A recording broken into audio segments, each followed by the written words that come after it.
ఇవాళ బెండకాయ పచ్చడి ఎలా చేసుకోవాలో నేర్చుకుందాం.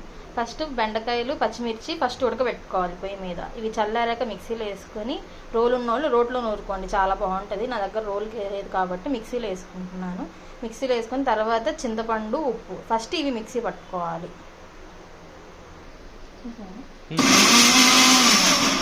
ఎక్కువ తిప్పుకోకూడదు. ఇప్పుడు కట్ చేసుకున్న ఆనియన్ వేసుకోవాలి.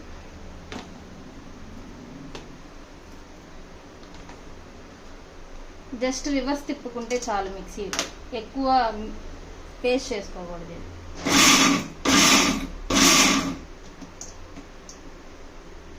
చాలు. ఇప్పుడు టేస్టింగ్ టైం.